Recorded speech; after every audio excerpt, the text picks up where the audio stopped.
Bonjour à tous. Je me présente donc Alban Delépinay du cabinet EY Consulting. Et j'ai le plaisir d'être avec vous aujourd'hui pour animer ce retour d'expérience de Nabil El-Kedri, secrétaire général de l'Oxam. On sera aussi accompagné de Christine Mercier du cabinet EWD pour cet échange de 35 minutes. Si vous voulez bien monter.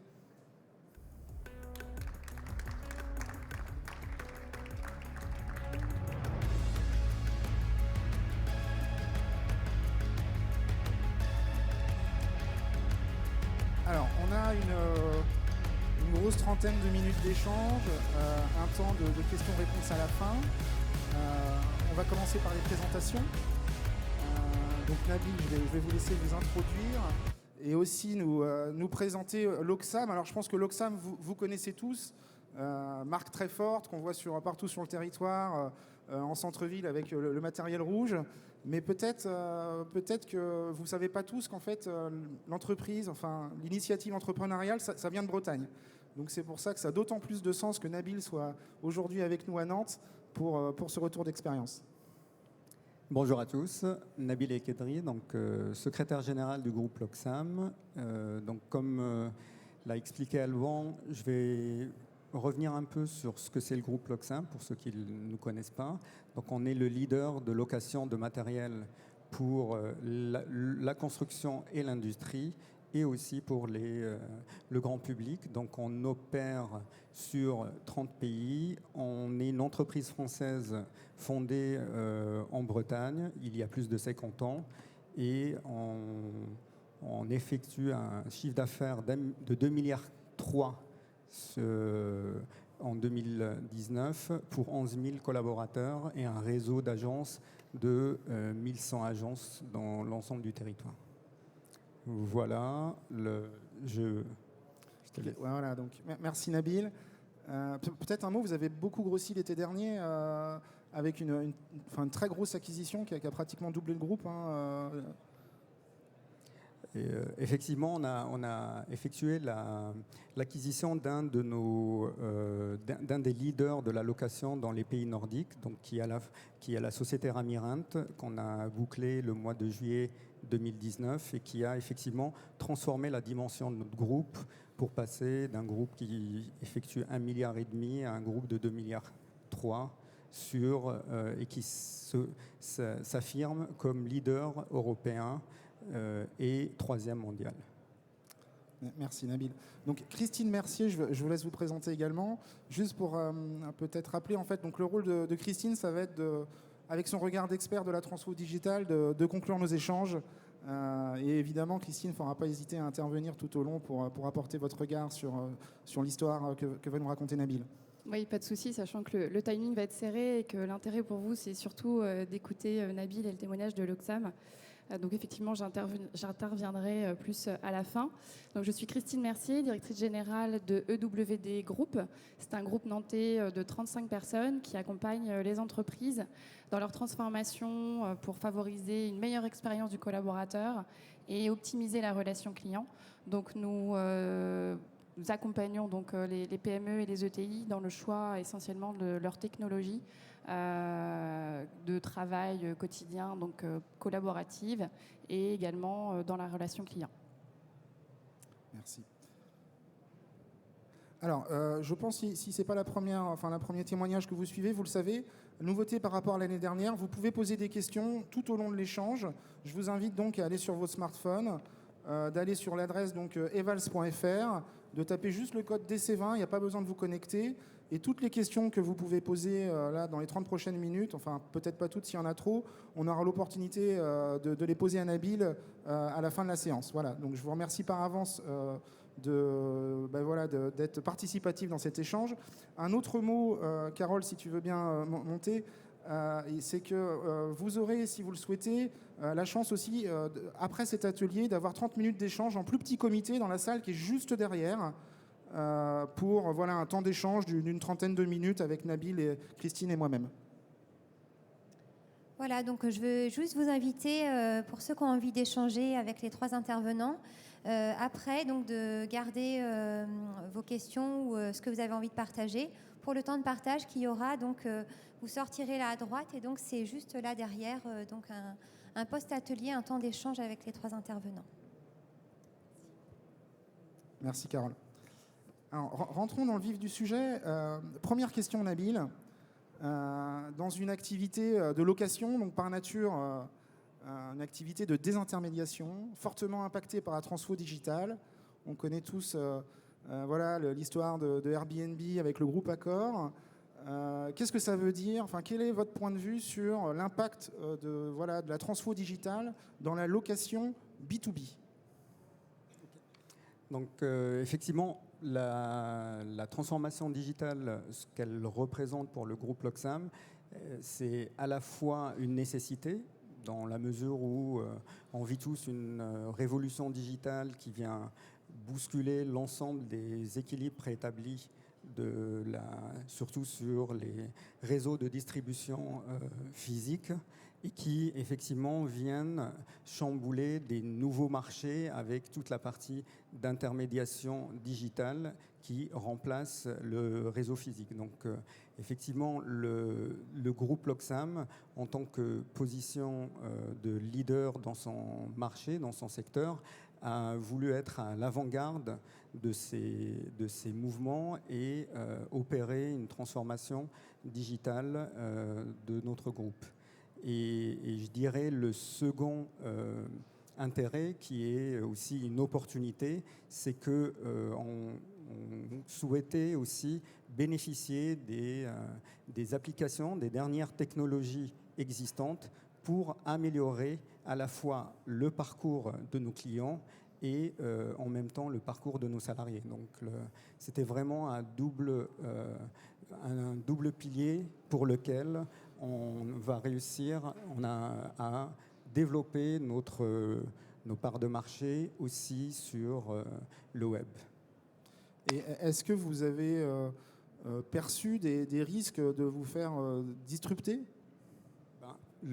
Effectivement, ce qu'on peut comparer, c'est la location de véhicules qui se rapproche un peu de notre secteur et qui effectivement a été assez disrupté ces dernières années, que ce soit les Drivey, les Zipcar, les Wicar, qui ont complètement changé les équilibres et qui se sont imposés, qui ont pris une grosse part de marché. Après, comme je dis, heureusement, on n'a pas tous une mini-pelle dans son garage.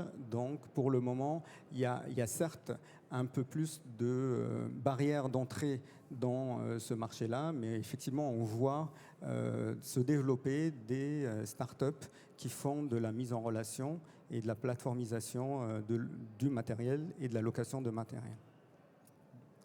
Donc effectivement, dans ce contexte de transfo digital, vous prenez la décision d'engager un fort plan de transformation.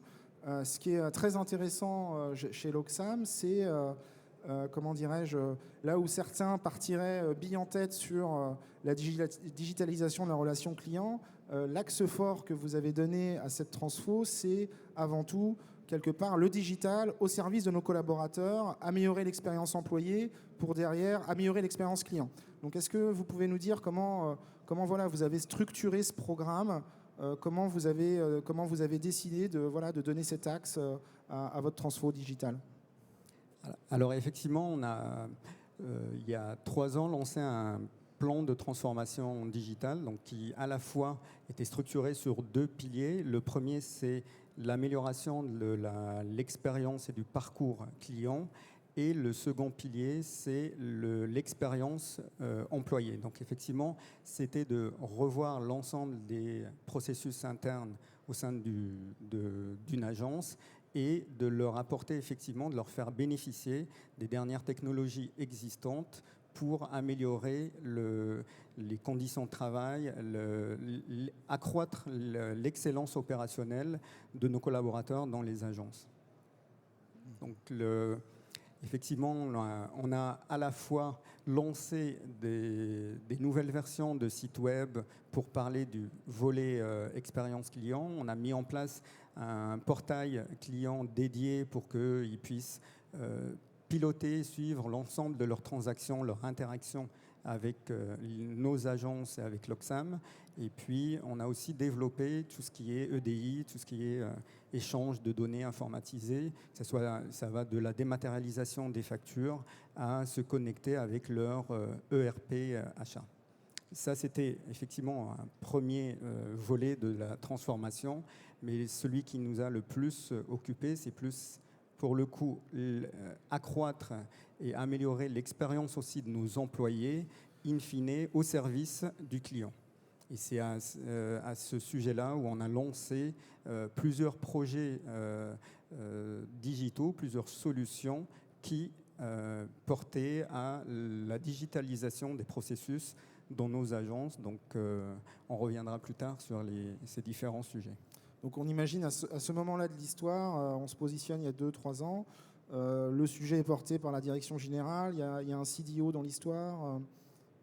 Effectivement, il y a eu le recrutement d'un CDO qui a été positionné en rattachement direct à la direction générale pour vraiment donner et porter cette importance de la transformation digitale et l'incarner au plus haut niveau de la société. Alors, Chief Digital Officer pour CDO, donc le maître en transformation digitale, quelque part. C'est bien ça, effectivement. Je me permets parce que je pense qu'il y a aussi besoin de vulgarisation des mots anglophones. Merci Christine. Alors, sur les différents projets, il y en a 3 qui sont phares et qui vous ont beaucoup occupé. J'aimerais, si vous voulez bien, qu'on commence par le premier qui est peut-être le plus impactant en termes de culture. C'est ce que vous avez appelé la digitalisation du cahier de comptoir. Voilà. Vraiment au cœur de l'activité de location des agences Loxam. Je rappelle, 500 en France et 800 en Europe. Qu'est-ce que c'est la digitalisation du cahier de comptoir? De quoi parle-t-on? Ok. Alors, effectivement, on a commencé par une agence Loxam, donc il y a un comptoir où l'on reçoit les clients, les appels, et puis on a une partie, un atelier technique pour l'entretien, la préparation du matériel. Donc effectivement, on avait un cahier de comptoir qui avait plus de 30 ans d'existence, qui était vraiment un peu le point pivot de l'agence. C'est là où on enregistrait l'ensemble des demandes clients, des demandes de réservation. On enregistrait les livraisons qu'il fallait effectuer, les récupérations et en même temps les demandes d'intervention. Donc ce qu'il faut savoir, c'est que jusqu'à mai de l'année dernière, l'ensemble de ces informations étaient inscrites à la main avec un code de couleur, de stabilo couleur au niveau du comptoir. Donc, on pouvait avoir des agences moyennes à grande activité où on avait 3-4 responsables de location qui devaient écrire en même temps, avoir le téléphone et en même temps venir noter. Donc, je vous laisse imaginer un peu la difficulté que ça représentait alors qu'on est en 2019. Effectivement, des solutions sur étagère pouvaient complètement moderniser ce système. Donc, effectivement, on s'est attelé à transformer, à digitaliser ce cahier de comptoir au niveau de nos 450 agences en France et 620 au niveau du périmètre européen. Et effectivement, le cahier de comptoir, une autre anecdote qu'on peut avoir, c'est que les informations de ce cahier de comptoir n'étaient pas forcément retranscrites en temps réel sur nos ERP, ce qui donnait une difficulté pour l'ensemble des agences, quand on travaille en réseau, de connaître avec un niveau de fiabilité le stock et la disponibilité dans les différentes agences. Donc, c'est de ce postulat qu'on partait quand on a mené notre projet de digitalisation du cahier de comptoir.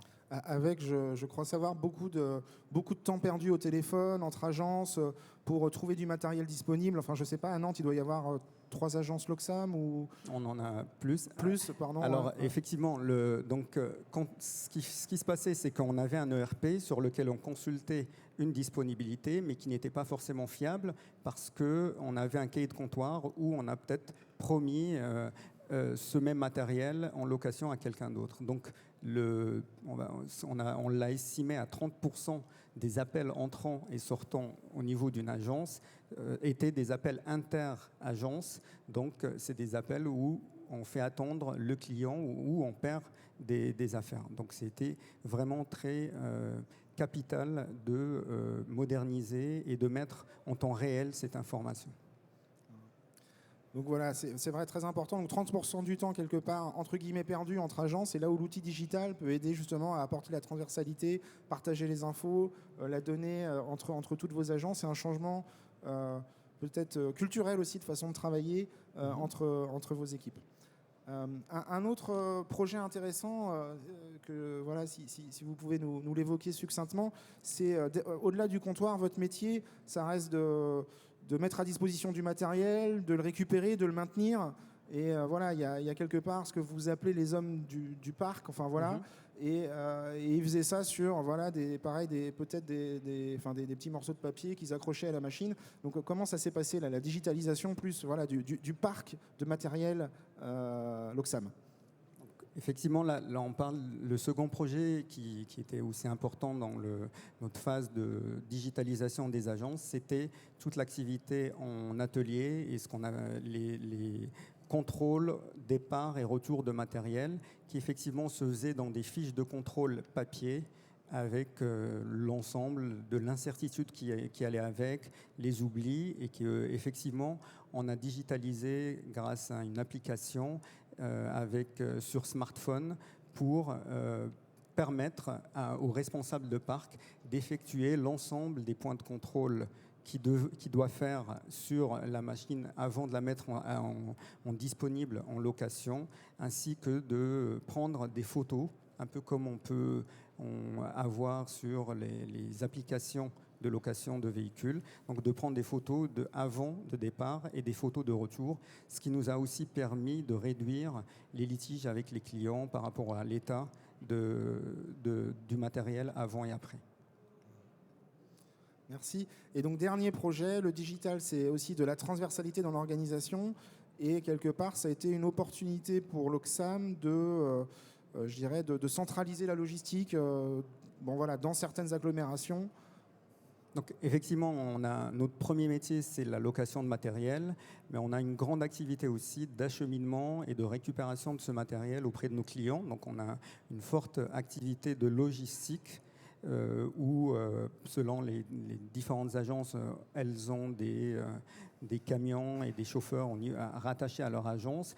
Et effectivement, dans le cadre de cette transformation digitale, on a souhaité aussi professionnaliser cette logistique, ce service de livraison avec les outils sur étagère qui existaient pour à la fois rendre le service plus efficient et en même temps avoir un service rendu aux clients plus digitalisé, plus clair et plus traçable.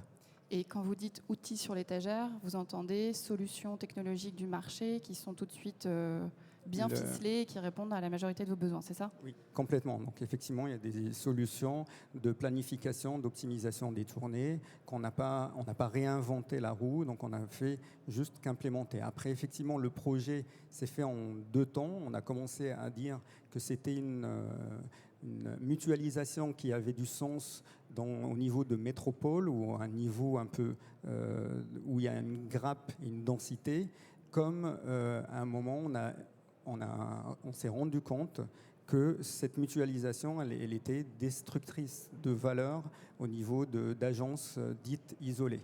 Donc effectivement, ce projet au fil de l'eau a été un peu réparti en mutualisation de la fonction transport au niveau d'un centre de logistique régionale, quand il y avait vraiment intérêt à le porter.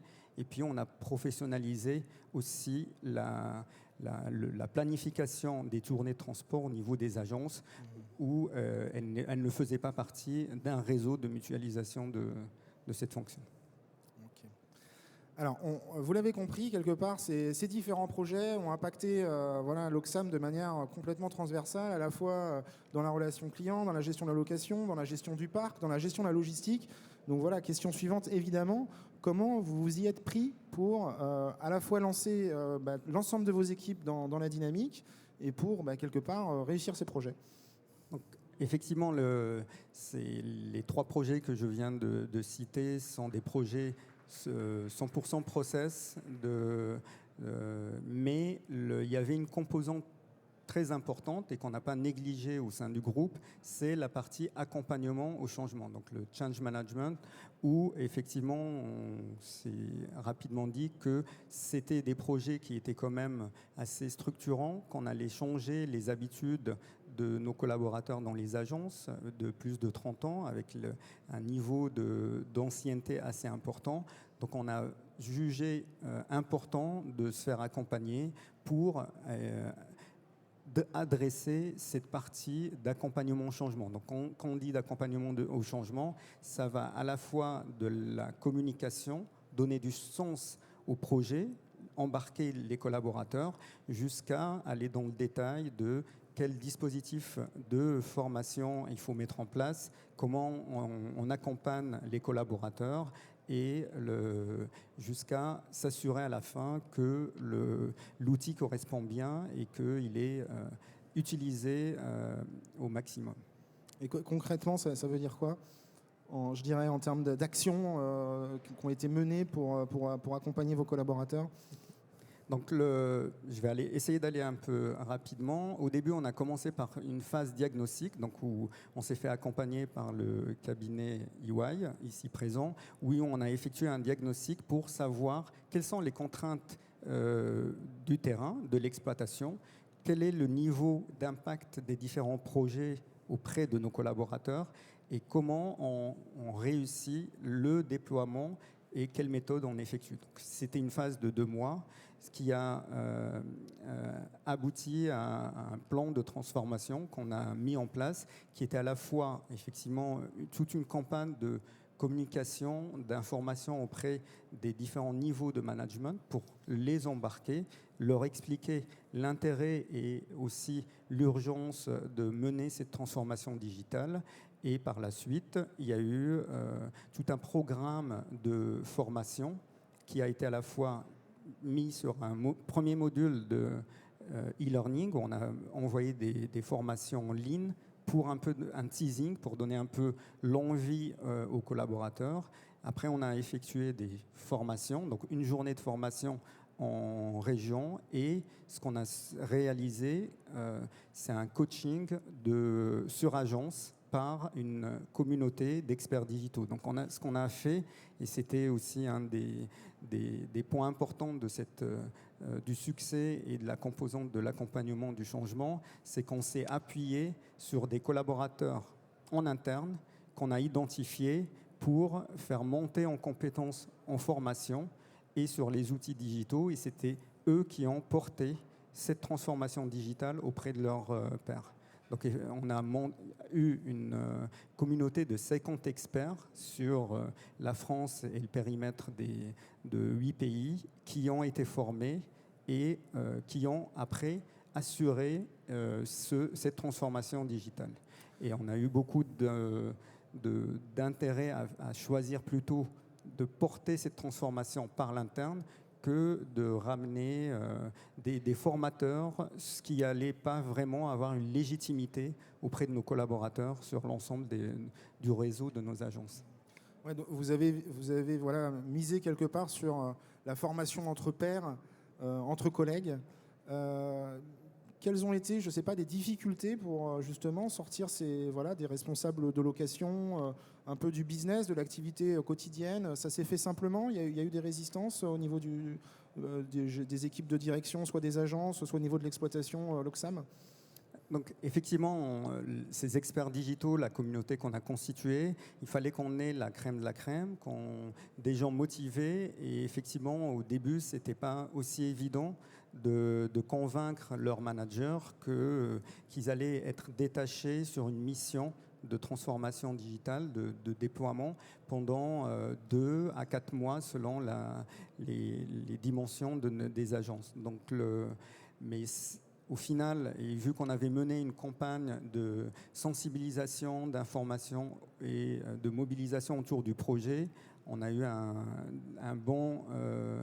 une bonne adhésion de l'ensemble du réseau et de l'exploitation. On a pu mettre en place cette communauté d'experts. Après, l'autre difficulté résidait à pouvoir assurer une continuité au niveau des agences pendant la phase de formation des collaborateurs. Une agence, c'est une équipe de 5 à 10 collaborateurs. Donc, quand on extrait deux personnes pour les former, l'agence, elle tourne moins bien. Donc, ce qu'on a fait, et c'était aussi dans cette phase de préparation de la conduite du changement, on a mis en place des journées, une possibilité de s'inscrire en binôme à des journées pour pas que tous les collaborateurs d'une agence viennent aux formations, ce qui a assuré une continuité d'activité.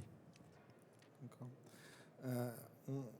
Une question toute simple, c'est de votre point de vue, c'est quoi le facteur clé de succès de tous ces projets-là? Si vous deviez essayer de résumer les 18 derniers mois et de donner un conseil là, à l'assistance qui vous écoute. Alors, effectivement, moi, ce que je vous disais, c'est d'adopter cette démarche de conduite du changement et pas de penser que faire une note ou envoyer un outil auprès de collaborateurs et que les gens allaient nous acclamer et que l'outil allait être utilisé en toute efficacité. Donc, c'était vraiment ce point-là où avoir pris le temps, parce que c'est un projet dans le projet, la partie d'accompagnement du changement, l'avoir pris en considération nous a vraiment maximisé le succès du déploiement de notre transfo. Ça sent le vécu. Ça sent le vécu pas d'un échec, mais de plâtre essuyé peut-être dans d'autres projets que vous allez peut-être pas nous dévoiler maintenant, mais c'est vrai que c'est très fort et très intéressant de pouvoir écouter le témoignage de Nabil, parce que pour la 4e édition du Digital Change, j'espère aussi que vous pourrez continuer les échanges avec lui après. Il a vraiment mis en place avec son cabinet expert tout un ensemble de petites bonnes pratiques. Il parlait de communication, de donner du sens, etc. Enfin, j'en reparlerai à la fin, d'accompagner au changement avec la formation. Il ne faut pas penser que l'outil tout fait, tout beau existe. Il ne faut pas penser qu'un outil doit être ergonomique. S'il est bien ergonomique, les collaborateurs vont se l'approprier. Non, ça reste un changement. Et ça, il faut vraiment pouvoir mettre en place une démarche d'accompagnement. Et j'espère qu'en écoutant ce témoignage, vous allez tout de suite gagner du temps en sortant de cette salle, en écoutant le vécu de Nabil, qui n'a pas hésité lors de ce projet de transformation à faire appel à un expert qui l'a parfaitement accompagné sur des petites choses. Et cette somme-là fait vraiment la différence et accélère la transformation et son succès. Merci. Dernière question, Nabil, avant qu'on enchaîne les questions, mais de manière plus participative avec vous. C'est, comment dirais-je, les résultats, à la fois en termes business, voilà, expérience client, mais également en termes d'appropriation par vos équipes et justement de dynamique, de maîtrise de la transformation digitale au sein du groupe Locsam. Qu'est-ce que vous en pensez aujourd'hui? Alors, effectivement, ce qu'on a pu réaliser, c'était un des succès, c'était de mener cette transformation digitale dans une courte durée. Ça a duré ça s'est étalé sur l'année 2019 avec 2 vagues de déploiement pour avoir une phase un peu de pilote, de test, et après une phase de déploiement massive. Donc, pouvoir engager l'ensemble des collaborateurs sur une courte durée, c'était un vrai succès, effectivement. Sur 620 agences réparties sur 8 pays. Et on a été quand même, quand on regarde, on a formé 1500 collaborateurs grâce à des équipes d'experts digitaux dans la formation initiale, et le métier n'était pas d'assurer des formations et qui se sont révélés pour quelques-uns. Et L'autre résultat qu'on a pu mesurer, c'est le niveau d'appropriation post-déploiement. C'est qu'on a poussé un quiz pour mesurer l'appropriation de nos collaborateurs par rapport aux différents outils. Et on a eu un score de 16,5 sur 20, ce qui nous a aussi conforté dans cette démarche d'accompagnement et qui garde aussi une proximité avec nos collaborateurs en agence, où on a effectivement, nous, une difficulté, c'est qu'on est une entreprise en réseau, donc c'est pas évident d'aller travailler et engager des personnes quand on est éclaté sur plusieurs géographies. Merci beaucoup, Nabil. Christine, sur cet échange, quels sont un peu vos points clés sur cette transformation digitale chez l'Oxam? Oui, alors je vais effectivement vous partager les points clés que j'ai ressortis dans le témoignage de Nabil. Ils sont 5. Je vais essayer de faire rapide. D'abord, il y a une chose que j'ai relevée, c'est dans le choix des outils. Transformation digitale nécessite forcément de faire appel à des outils technologiques. L'idée générale est plutôt de se dire, ce que je disais un peu tout à l'heure, donc je ne vais pas paraphraser, mais on peut on se dit qu'on peut créer l'outil parfait qui va répondre à toutes les fonctionnalités dont on a besoin, parfaitement ergonomique, et que par conséquent, quand on va le déployer, ça va être magique et on ne va pas avoir beaucoup d'efforts à faire puisque l'outil lui-même va être magique. Alors c'est une fausse idée, c'est-à-dire qu'il faut vraiment avoir en tête que bien souvent, quand vous faites un audit de vos besoins, vous vous rendez compte que sur le marché, il existe déjà des solutions qui font 80% de ce dont vous avez besoin. Donc le premier réflexe qu'a eu l'Oxam, qui était le bon, c'était de se dire voilà, quels sont nos besoins, et on va prendre un outil sur l'étagère, pour reprendre l'expression de Nabil, c'est-à-dire un outil du marché qui existe, et puis les 20% restants, on va adapter notre organisation, ce que l'outil ne fait pas, pour y aller. Mais ça fait gagner quoi? Ça fait gagner du temps de développement, ça fait gagner aussi en confort, parce qu'on fait appel à un éditeur qui est rodé sur son outil, qui le maintient, qui le fait évoluer, etc., avec l'apport d'un ensemble de clients. Donc ça, c'est un des premiers bons points, une des premières bonnes pratiques pour moi à retenir. La deuxième, c'est d'avoir une démarche volontaire d'accompagner le changement. Et pour ça, il faut 3 prérequis, à mon sens, pour bien mener cette démarche. La première, c'est que ça doit venir du dirigeant, le monsieur ou la dame qui est tout en haut de l'organigramme. Il faut vraiment que ce soit quelqu'un qui impulse, parce que ce sont effectivement des transformations qui sont plutôt réfléchies de façon collective, mais c'est bien le décisionnaire final qui doit impulser le cap, et qui a permis, si j'ai bien compris dans le témoignage d'Alban et de Nabil, de lever des freins au niveau des managers intermédiaires, pour dire mais si, on va faire évoluer l'organisation le temps que certains managers intermédiaires soient disponibles pour former les autres collaborateurs, etc. On y va comme ça, on le fait dans ce sens-là. Donc ça, c'est vraiment un facteur clé de succès, le dirigeant. Se faire accompagner par un expert externe. Alors, de le dire comme ça peut paraître mercantile, ça peut paraître une évidence. Pour autant, ça n'en est pas dans les a priori que le public peut avoir. L'expert, il amène son œil externe, il amène une méthode qu'il éprouve tout au long de l'année, tout au long des années, avec plusieurs entreprises. Donc ce sont des méthodes qui fonctionnent. Et ça accélère le dirigeant qui porte cette transformation, parce qu'il a tout de suite les bonnes méthodes de diagnostic et de mise en œuvre de cette méthode d'accompagnement. Ça permet aussi pour le dirigeant de légitimer sa démarche, parce qu'il y a un externe qui porte le même discours que lui, et ça permet de démystifier certains a priori. Et sur l'accompagnement au changement aussi, il faut savoir être agile, donc tester et faire évoluer. L'inclusion en troisième point des collaborateurs est essentielle. Là, on a vu que les collaborateurs en middle management avaient été inclus dans le process de formation, ce qui est un excellent choix, puisque ça permet d'emmener les autres. La prescription est beaucoup plus forte. Et puis, vous avez aussi consulté l'avis des collaborateurs sur un certain nombre de choses.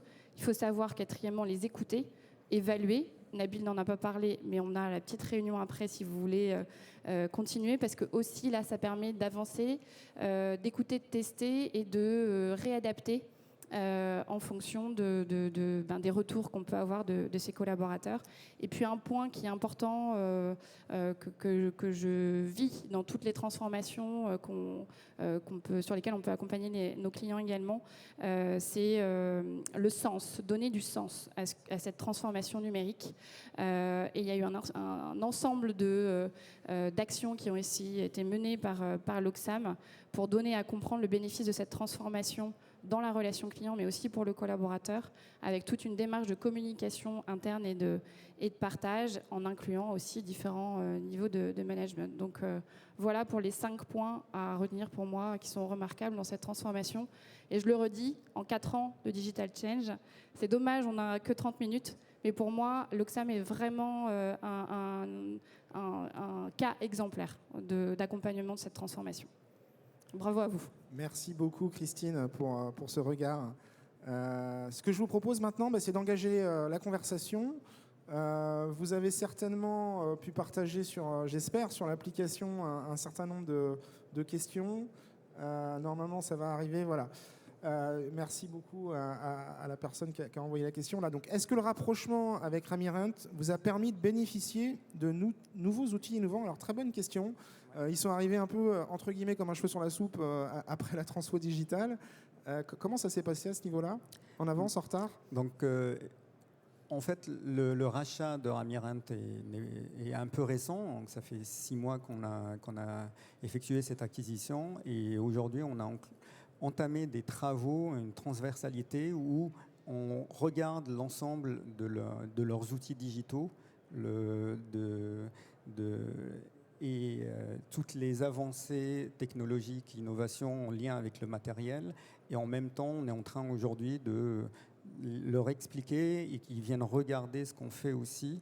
Mais pour le moment, effectivement, c'était un plan 2018-2020, donc il était réfléchi et opéré hors Rami-Rent, mais dans les années à venir, on souhaite effectivement converger, sachant que ça va plus enrichir les idées au sein du groupe, sans pour autant converger l'ensemble des systèmes et des ERP des deux entités. D'accord, merci. Comment avez-vous choisi les collaborateurs qui vous ont servi pour la transfo digitale? Donc on parle là à la fois des ambassadeurs et des référents digitaux, donc au nombre de 50. Donc effectivement, il y avait les ambassadeurs, c'était les managers des différentes régions au pays qui ont incarné et porté la vision de la transformation digitale au niveau de leur business unit. Et après, on a eu une cinquantaine d'experts digitaux qui étaient identifiés et repérés selon, premièrement, leur niveau de maîtrise et d'expertise sur les process et leurs métiers, et aussi leur volontariat pour s'engager dans une démarche de transformation et de déploiement, parce qu'ils étaient plus rattachés à une agence, mais ils ont effectué des déplacements. Donc c'était un des points aussi de leur sélection. Prendre un peu les meilleurs. Effectivement, ce qu'on disait tout à l'heure, c'est toujours difficile de sortir le meilleur talent dans une agence et le mettre à profit pour la collectivité, mais on a réussi avec l'ensemble des régions à le faire. Alors, avez-vous utilisé des outils digitaux pour la formation et l'accompagnement des équipes? Alors, vous en avez parlé rapidement tout à l'heure, mais... Oui, donc effectivement, on a effectué des e-learning. Donc, on a envoyé des e-learning sur 2 projets pour une première mise en bouche sur les projets, expliquer le sens. On a réalisé aussi des vidéos en motion design pour expliquer les différents projets. après, donc c'était les deux utilisations d'outils digitaux dans le cadre de notre transformation. Après, ce qu'on a aussi effectué, c'est à chaque fois, on envoie des questionnaires, donc digitalisés bien sûr, pour mesurer à chaque fois le niveau d'appropriation et le niveau de maîtrise des outils. Merci. Donc, dans l'utilisation d'outils sur étagère, quelles difficultés avez-vous rencontrées dans l'interconnexion des outils ? Donc, on parle de l'intégration de la plateforme digitale avec votre ERP. Effectivement, il y avait pas mal de sujets de web service et avec notre ERP cœur, mais ça a été travaillé, anticipé avec nos DSI. Donc, on n'a pas pour le moment eu vraiment beaucoup de difficultés sur ce sujet-là. On avait effectivement des outils proposés en complément par l'éditeur de notre ERP, donc on a pu prendre. Et sinon, les autres, effectivement, les plateformes web, ont pu se connecter facilement avec les nouvelles technologies. Oui, pour revenir sur ces outils sur l'étagère, l'intérêt aussi, c'est qu'elles développent pas mal d'API qui permettent de connecter facilement et rapidement et avec un coût toujours, mais moindre coût, les différents outils entre eux. Effectivement. Après les quelques mois du projet, est-ce que l'ensemble des collaborateurs clés ont retrouvé leur ancien poste ?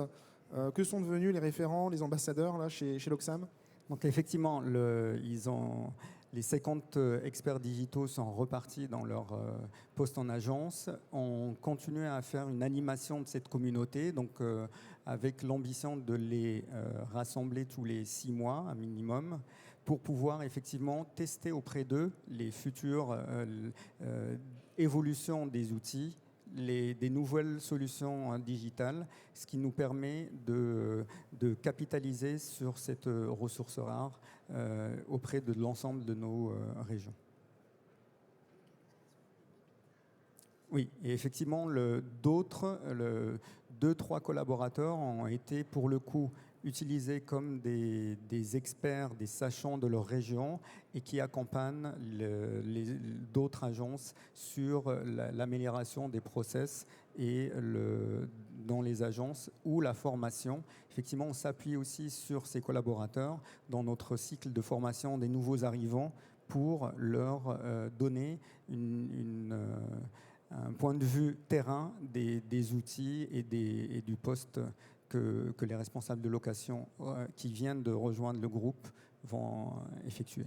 C'est vrai que ça, c'est un très bel enseignement de ce projet, c'est que vous avez réussi à pérenniser la dynamique de transformation et maintenant c'est un peu dans l'ADN de l'Oxam de maîtriser cette disruption digitale. En tout cas, c'est ce qu'on vous souhaite. Est-ce qu'on a le temps d'une dernière question ? Alors, en termes de ROI business, la question elle est plus, est-ce qu'au début du projet, vous aviez des attentes formalisées sur ce ROI business ? En fait, on est parti effectivement sur un certain nombre d'indicateurs qu'on allait mesurer avant et après. Comme je vous parlais tout à l'heure, le nombre d'appels entrants dans une agence en interne, c'est des mesures qu'on a effectuées avant le déploiement. Comme c'est un déploiement qui est récent, on n'a pas encore repris la mesure, mais effectivement, on a d'autres types d'indicateurs qui sont le nombre d'agences qui ont réussi vraiment à supprimer le cahier de comptoir, ou sur les 620, on a dû recoacher une dizaine d'agences, ce qui est pour moi un vrai succès. D'ailleurs, je crois ne pas dire de bêtises, que ce cahier de comptoir, dans certaines agences, ça a été un peu ritualisé, quoi. C'est-à-dire qu'il était mis dans un cadre, au mur. Effectivement, on a lancé un challenge et qui a beaucoup pris au niveau des agences. C'est qu'on leur demandait une photo, un rituel pour faire les adieux avec le cahier de comptoir. Et effectivement, on a de très belles réalisations. Merci. Je pense que la question ne s'affiche pas, c'est que malheureusement, ça doit signer la fin de notre échange. Je vous invite tous, d'abord évidemment, à applaudir Nabil. Voilà. Merci à vous. D'avoir fait le déplacement là, pour nous présenter ce retour d'expérience particulièrement intéressant. Et évidemment, donc, dans la salle post-plénière qui est juste derrière, à 25 mètres, si vous voulez, on peut continuer les échanges avec Nabil de manière plus restreinte et plus directe. Voilà. Merci à tous.